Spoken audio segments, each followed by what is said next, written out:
Assalamualaikum warahmatullahi wabarakatuh. Teman-teman Solih, apa kabarnya hari ini? Alhamdulillah, luar biasa. Allahu Akbar. Alhamdulillahirabbil alamin. Teman-teman Solih, dipertemukan kembali dengan Bu Iis.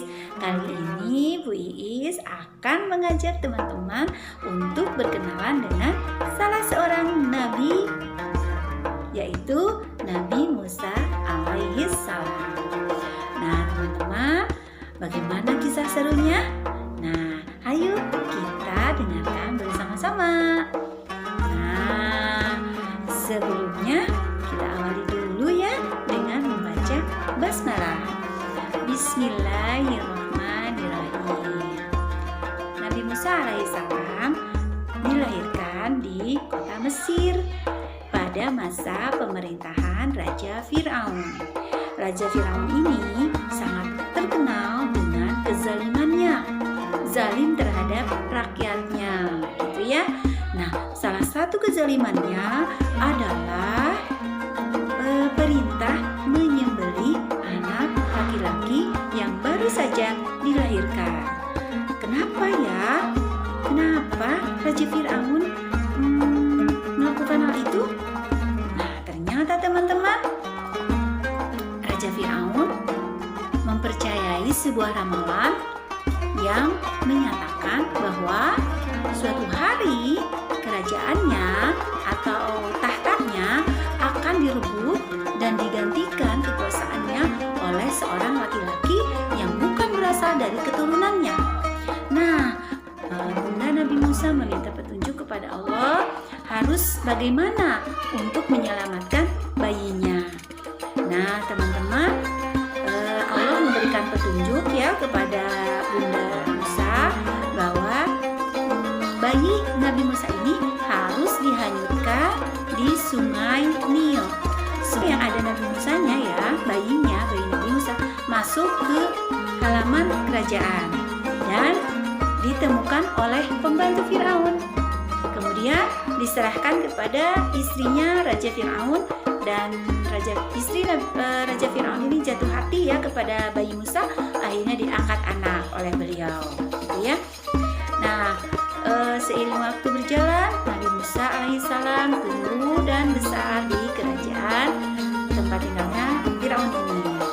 Kemudian suatu hari Nabi Musa menyadari bahwa dirinya adalah bagian dari bangsa Bani Israel, dan Nabi Musa ingin sekali membebaskan bangsanya dari kezaliman Raja Fir'aun.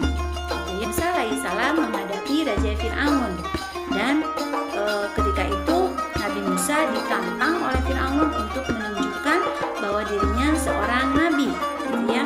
Kemudian Nabi berdoa kepada Allah, dan akhirnya Allah memberikan mukjizatnya berupa Nabi Musa alaihissalam mengeluarkan cahaya untuk menunjukkan bahwa dirinya adalah utusan Allah. Ya, jadi seperti Nabi Musa memasukkan tangannya begini ya. Nah, ketika keluar, di atas tangannya, di atas telapak tangannya keluar cahaya. Nah, seperti itu ya. Kemudian mukjizat yang lainnya, Nabi Musa dapat mengubah tongkat ya menjadi sebuah ular besar, dan ular besar itu memakan ular-ular kecil yang dikeluarkan oleh para penyihir Raja Fir'aun. Nah, begitu ya teman-teman. Meskipun sudah banyak ya mukjizat yang diberikan, yang diperlihatkan oleh Allah melalui Nabi Musa, tapi tetap saja Raja Fir'aun tidak mau beriman, ya, tidak mau mengubah kebiasaan buruknya, zalim kepada rakyatnya. Dan di puncak kezalimannya, Fir'aun memerintahkan untuk menangkap Nabi Musa bersama para pengikutnya. Ya, tentu saja Nabi Musa harus berlari ya dari kejaran atau tangkapan Raja Fir'aun ini. Nah, untuk suatu hari ketika Nabi Musa bersama pengikutnya ingin melakukan pindah ya ke suatu tempat karena harus melindungi diri dari kezaliman. Nah, ketika itu Nabi Musa para pengikutnya dikejar-kejar oleh Firaun dan tentaranya. Maksudnya yang bernama Laut Merah. Nah, Nabi Musa di belakangnya umat pengikutnya.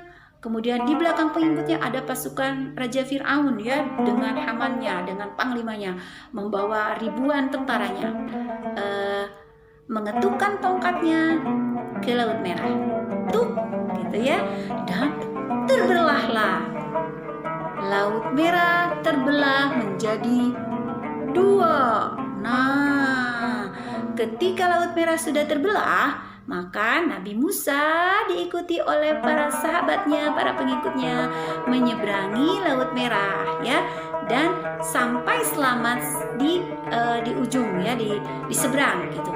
Dan kemudian para musuh ya, para musuh Nabi Musa yaitu Firaun dan pasukannya mengikuti hal yang sama ya, dan terus mengejar sampai di tengah Laut Merah. Allah menakdirkan mengakhiri hidup Raja Firaun ini ya. Pada waktu itu Allah memerintahkan Laut Merah untuk menutupi jalan yang tadi terbuka. Lamlah Raja Firaun dan seluruh pasukannya. Ya Allah ya Rabbana. Pada saat dia tenggelam, tangannya menggapai-gapai Raja Firaun itu sambil mengucapkan, "Aku beriman kepada Tuhannya Musa." Nah begitu teman-teman. Tapi sayang sekali taubatnya tidak diterima. Jadi anak-anak solih yang selalu turut dan taat kepada perintah Allah Subhanahu wa Ta'ala. Nah, bagaimana ya cara kita turut dan taat kepada Allah? Kita ikuti saja apa yang dilakukan oleh Nabi kita, Nabi Muhammad SAW. Nah, begitu ya teman-teman. Semoga kita ditakdirkan oleh Allah untuk selalu menjadi orang-orang yang taat dan patuh kepada Allah dan mengikuti jalannya para nabinya. Nah teman-teman, begitulah akhir kisah dari kezaliman Raja Firaun. Dan Allah menunjukkan kekuasaannya bahwa setiap kezaliman akan mendapatkan azab dari Allah.